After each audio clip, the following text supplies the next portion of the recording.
Hello students. हमने अपनी पिछले क्लास में हमारा फर्स्ट चैप्टर पूरा कंप्लीट कर लिया था, जो कि है फूड।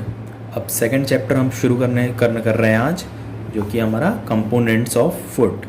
हमने पहले चैप्टर में फूड के बारे में पूरा पढ़ा था। अब हम फूड के अंदर होता क्या है, फूड में होता क्या है, उसके बारे में पढ़ेंगे। कंपोनेंट्स ऑफ फूड के बारे में पढ़ेंगे। तो शुरू करते हैं। Introduction. In previous chapter we prepare the list of food items that we eat and identify the food items eaten in different parts of our country.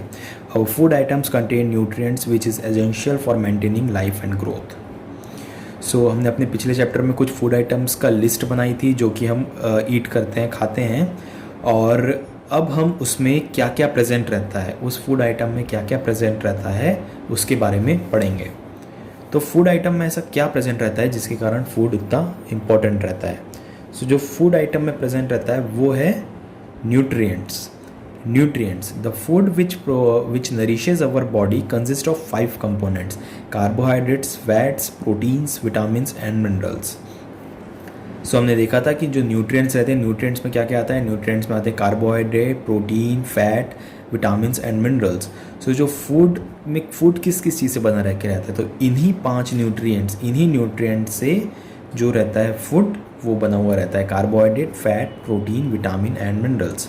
These components are called nutrients. In addition food contains dietary fibres and water which are equally important for the body. इसके अलावा food में dietary fibres भी होते हैं और water भी present होता है, जो कि वो भी बहुत इंपॉर्टेंट रहता है हमारी बॉडी के लिए। पहला न्यूट्रिएंट जो है हमारा वो है कार्बोहाइड्रेट। अब कार्बोहाइड्रेट के बारे में पढ़ लेते हैं। Carbohydrates are composed of carbon, hydrogen and oxygen in a wide variety of combinations. The main carbohydrate found in our body are sugar and starch.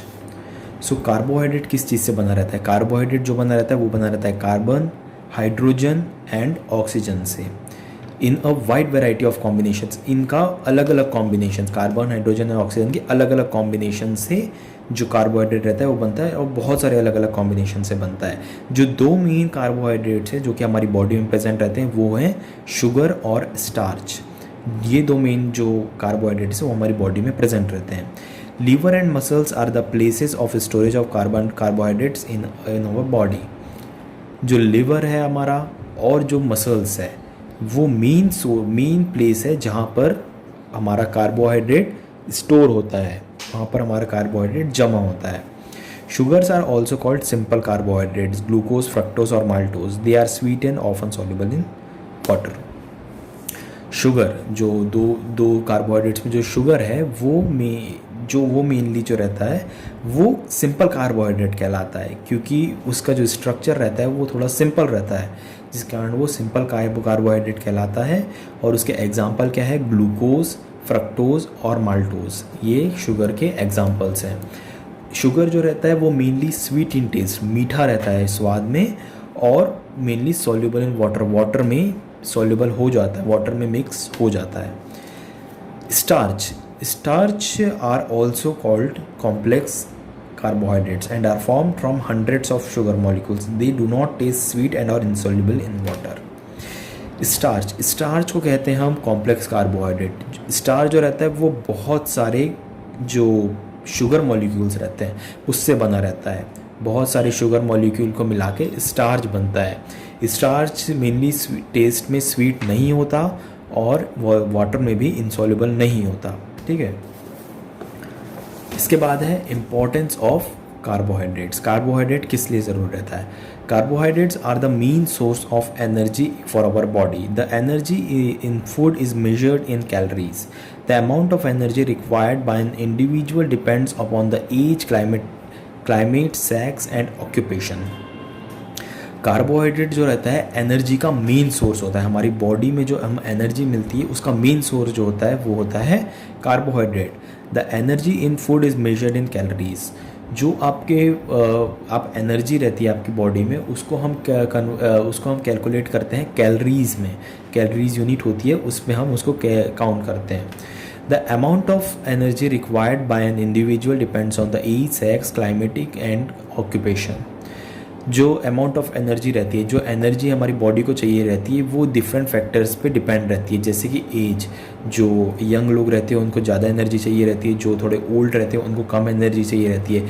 Climate पे डिपेंड रहता है, सेक्स पे डिपेंड रहता है, कौन सा मेल है कि फीमेल है उस पर डिपेंड रहता है, ऑक्यूपेशन पे डिपेंड रहता है, आपका वर्क कितना है, मतलब आपका ऑक्यूपेशन में आपको कितना ज़्यादा काम करना पड़ता है, उसके हिसाब से आपका जो कैलोरीज रहती है वो डिपेंड रहती है। अब कार्बोहाइड्रेट्स के sources, the sources of carbohydrates are wheat, rice, jowar, bajra, sweet potato, beetroot, carrot, banana, apple, chikoo, sugar cane, jaggery, honey, sugar etcetera. So ये सारे जितने भी आपके दिए हुए हैं इनसे हमें कार्बोहाइड्रेट्स मिलता है। They are the sources of carbohydrates. फिर इसके बाद है आपका फैट्स। फैट्स क्या होते हैं? Fats are composed of carbon, hydrogen and oxygen. In fats oxygen content is much lower than that of carbohydrates. Fat किस किस चीज़ से बना रहता है? फैट भी बना रहता है कार्बन से, हाइड्रोजन से और ऑक्सीजन से। फैट्स में जो ऑक्सीजन का अमाउंट रहता है, वो कंपेयर टू कार्बोहाइड्रेट्स बहुत कम रहता है। Fats get stored beneath our skin and protect our body against the rapid loss of heat. This helps to keep our body warm. जो फैट रहता है, फैट आपकी बॉडी में स्किन के नीचे, आपकी जो स्किन रहती है उसके नीचे स्टोर होता है, जो कि जिसके कारण जो आपकी बॉडी रहती है वो बाहरी एक्सटर्नल जो प्रेशर एकदम से कभी जो धक्का लग जाए, जो भी आपकी बॉडी को डैमेज से बचाती है, जो फैट की लेयर रहती है, और आपकी बॉडी को वार्म रखती है, आपकी बॉडी को गर्म रखती है, क्योंकि जो फैट रहता है वो इंसुलेटर का काम करता है। बहुत अच्छा इंसुलेटर का काम करता है, जिसके कारण जो हीट रहती है वो लॉस नहीं हो पाती। हीट अंदर की आपकी जो बॉडी की हीट रहती है वो लॉस नहीं हो पाती, जिसके कारण आपकी बॉडी वार्म रहती है। Fats that are solid at room temperature are called saturated fats and those which are liquid at room temperature are called unsaturated fats. Fats जो कि रूम टेम्परेचर में, आपका जो रूम टेम्परेचर होता है उसमें रूम टेम्परेचर में सॉलिड रहता है, उसको हम कहते हैं सैचुरेटेड फैट्स, और जो लिक्विड के फॉर्म में रहता है उसे हम कहते हैं अनसैचुरेटेड फैट्स। अब फैट की इम्पोर्टेंस क्या क्या है? Fats give us more energy than carbohydrates. They require amount of energy, the require amount of energy is utilized in our body and the remaining is stored at fats. Fats हमें carbohydrate के compare में बहुत ज़्यादा energy देता है, और जितनी भी एनर्जी बॉडी को चाहिए रहती है वो उसमें से यूटिलाइज़ कर लेती है, और बाकी जो रहती है फैट के फॉर्म में स्टोर कर देती है। फैट हमें ज़्यादा एनर्जी कैसे प्रोवाइड करती है? जो कि हमने देखा कि जो कैलोरीज़ रहती है, जो कैलोरीज़ के मतलब फॉर्म में हम उसको कैलकुलेट करते हैं। सो जो कार्बोहाइड्रेट में जो कैलोरीज़ रहती है, पर ग्राम ऑफ कार्बोहाइड्रेट में जो कैलोरीज़ रहती है, वो फैट्स में अगर देखें तो वो कैलोरीज़ के अमाउंट ज़्यादा होता है। अगर एक कार्बोहाइड्रेट में मान लो आप एग्जांपल लेते हैं, जैसे 1 ग्राम ऑफ कार्बोहाइड्रेट मान लो 10 कैलोरीज़ है, तो फैट्स में जो 10 कैलोरीज़ ना होके पता चले 20, पता चले 15 ऐसी कैलोरीज़ रहती है। सो इसीलिए फैट जो रहता है वो आपको ज़्यादा एनर्जी प्रोवाइड करता है एज़ कम्पेयर टू कार्बोहाइड्रेट्स। ठीक है, तो इसके बाद है the excess fat leads to a condition called obesity. The sources of carbohydrates are milk, butter, cheese, ghee, eggs, groundnut oil, almond, cashew nut and fatty parts of meat. So अगर fat का storage बहुत ज़्यादा होने लगता है body में तो वो एक कंडीशन डेवलप करता है जिसे कहते हैं ओबेसिटी। जो एक्स्ट्रा मोटापा, जो बहुत ज़्यादा मोटापा रहते हैं उसे हम कहते हैं ओबेसिटी। अब इसमें कार्बोहाइड्रेट्स के सोर्सेज दिए हुए हैं, हमें कार्बोहाइड्रेट कहाँ कहाँ से मिलता है, तो मिल्क हो गया, बटर हो गया, cheese, ghee, eggs, groundnut oil, almond, cashew nut and fatty parts of meat, यहाँ से हमें कार्बोहाइड्रेट और फैट्स मिलते हैं। Food contains carbohydrates and fats are called energy giving food. जितने भी फूड रहते हैं जो कि जिनमें कार्बोहाइड्रेट्स रहता है, जिनमें कि फैट्स रहते हैं, वो फूड कहलाते हैं एनर्जी गिविंग फूड, क्योंकि हमने पहले देखा कि कार्बोहाइड्रेट और जो फैट रहते हैं वो हमें एनर्जी प्रोवाइड करते हैं, कैलोरीज के फॉर्म में एनर्जी प्रोवाइड करते हैं। इसीलिए जितने भी फूड रहते हैं जिनमें कार्बोहाइड्रेट और फैट्स प्रेजेंट रहता है उसे हम कहते हैं energy giving food.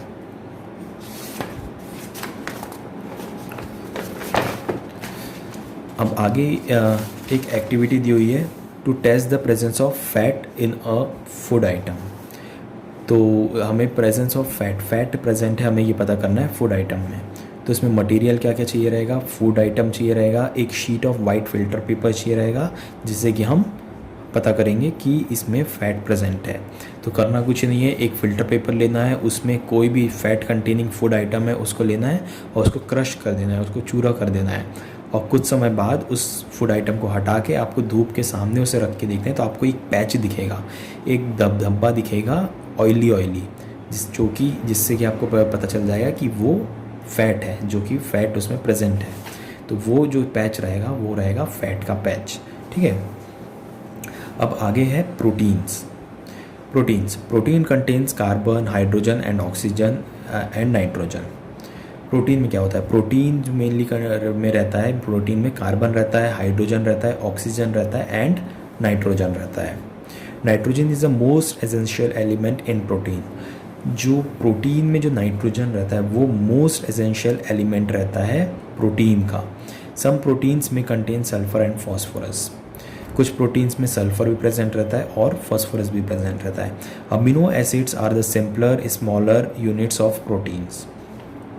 Amino acids जो रहते हैं वो सिंपल स्मॉल यूनिट रहते हैं प्रोटीन के जो स्मॉल यूनिट्स रहते हैं उससे हम कहते हैं अमीनो एसिड्स। बहुत सारे अमीनो एसिड्स को मिलके प्रोटीन बनता है। Proteins can not be stored in the body. Excess proteins are either converted into glycogen for storage or extracted as urea from the body through the kidneys. Protein body में store नहीं हो सकता है, जैसे कि हमने कार्बोहाइड्रेट और fats का देखा कि वो बॉडी में स्टोर हो जाते थे, पर जो प्रोटीन रहता है वो बॉडी में स्टोर नहीं हो सकता। अगर जो एक्स्ट्रा प्रोटीन रहता है आपकी बॉडी कंज्यूम करती है, उसके बाद भी जो प्रोटीन बचता है वो प्रोटीन या तो फिर ग्लाइकोजन में कन्वर्ट होता है, उसके बाद वो बॉडी में स्टोर होता है, या तो फिर वो यूरिया के फॉर्म में एक्सट्रैक्ट हो जाता है, उसको निकाल लिया जाता है किडनी में।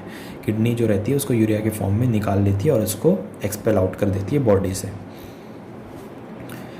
फिर इसके बाद है इम्पोर्टेंस ऑफ प्रोटीन। प्रोटीन किस लिए ज़रूरी रहता है? Proteins help to build our body and for repairing worn out sales.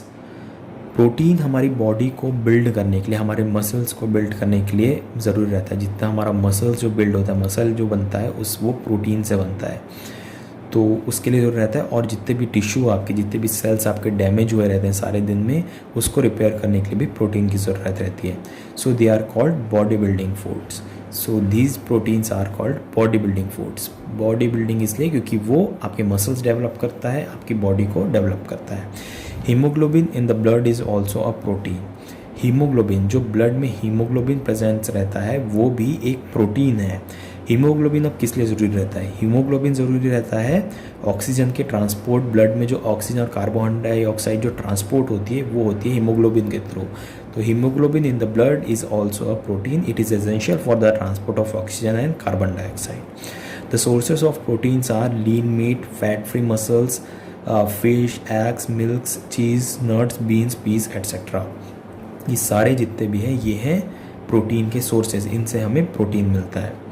फिर एक और एक्टिविटी आपकी दी हुई है, activity to test the presence of protein in the food item. इसमें हमें फूड आइटम में प्रोटीन की प्रेजेंस को टेस्ट करना है।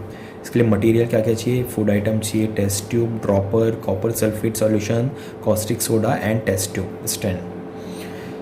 Procedure: crush the food items and put it in the test tube and add a few drops of water to the test tube and shake it well.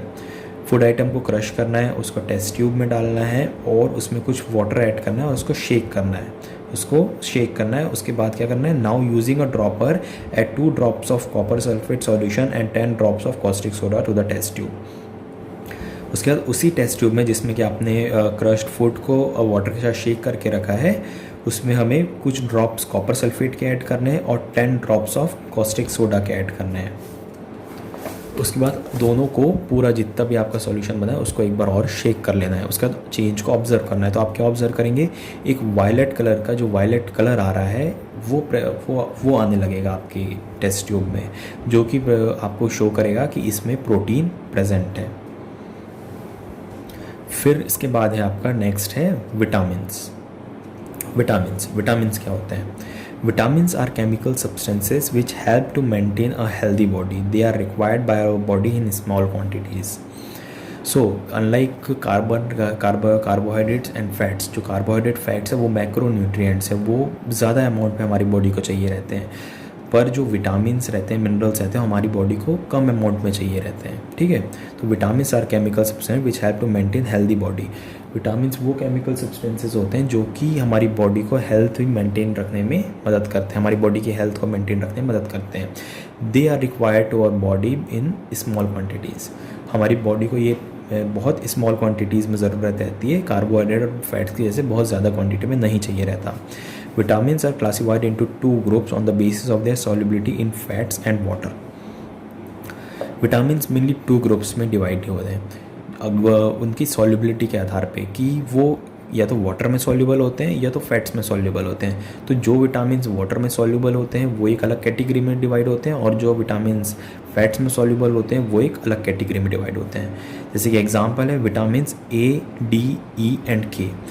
ये जो vitamin A, vitamin D, vitamin E and vitamin K है वो fat में soluble होते हैं, that's why they are considered under fat soluble, while vitamin B and vitamin C are water soluble. ये जो vitamin होते हैं दोनों ये वाटर में सॉल्युबल होते हैं, इसके लिए ये वाटर सॉल्युबल के अंडर आते हैं।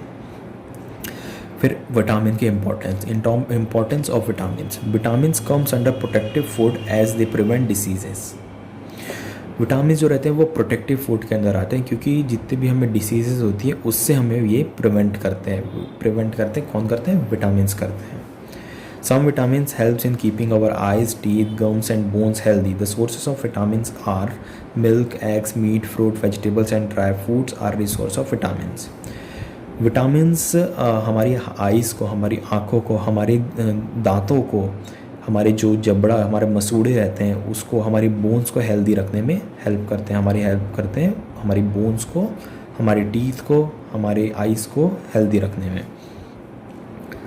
विटामिन्स के सोर्सेज कहाँ से? विटामिन्स के सोर्सेज है मिल्क से मिलता है हमें, एग से मिलता है, मीट से मिलता है, फ्रूट से मिलता है, वेजिटेबल से मिलता है।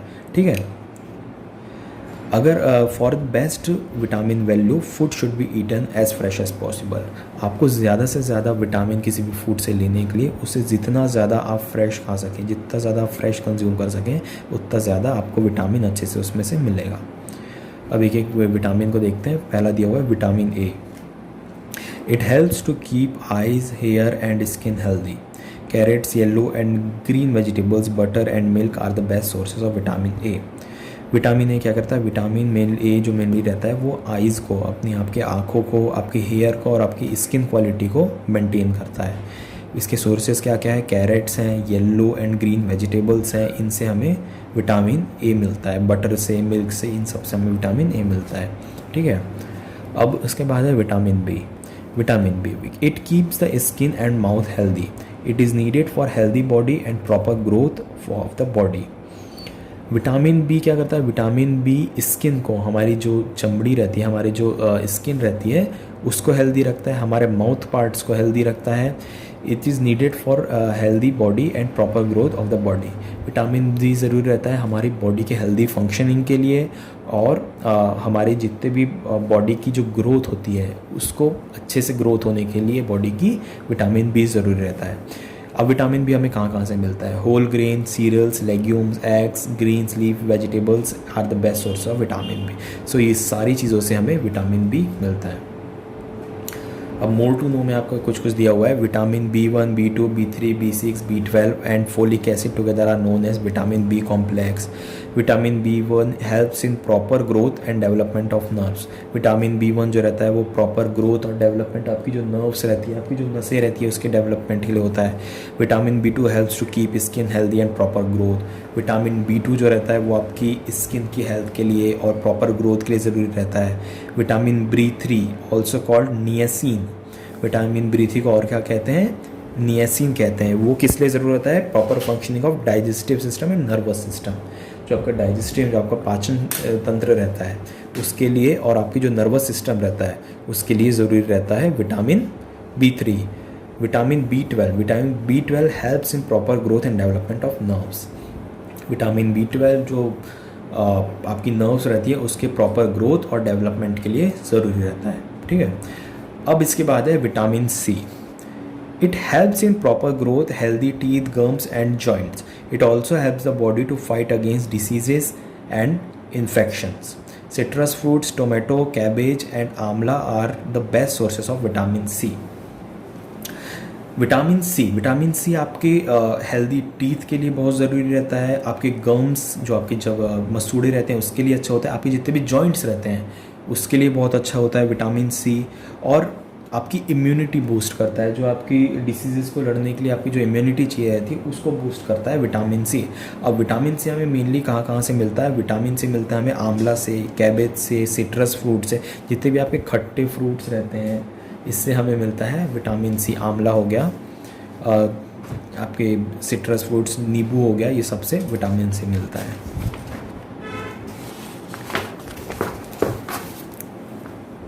उसके बाद है vitamin D.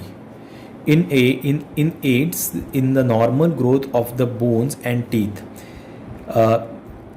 It is synthesized in the human body by the skin under the influence of sunlight. Fish, cod liver oil, eggs, milk and butter are the main sources of vitamin D. Vitamin D क्या कहता है? Vitamin D हमारी body की normal growth और bones जो होती है, हमारी जो टीथ होते हैं, उसके हेल्थ के लिए बहुत इंपॉर्टेंट रहता है vitamin D. It is synthesised in the human body by the skin under the influence of sunlight. Vitamin D आपकी स्किन के अंदर भी प्रोड्यूस होता है, आपकी स्किन के अंदर भी बनता है सनलाइट में। इसलिए आपको कहते हैं कि अगर आपको विटामिन डी चाहिए तो आपको कुछ देर जो सुबह की सनलाइट रहती है, जो सुबह की सनलाइट रहती है उसमें जाके कुछ देर रहना चाहिए, जिससे कि हमें विटामिन डी मिलता है। और विटामिन डी के क्या क्या सोर्सेज हैं? विटामिन डी के सोर्सेज हैं fish, cod liver oil, eggs, milk, butter are the main sources of vitamin D. इन सब से भी हमें विटामिन डी मिलता है। उसके बाद है विटामिन के, लास्ट विटामिन है आपका इसमें विटामिन के।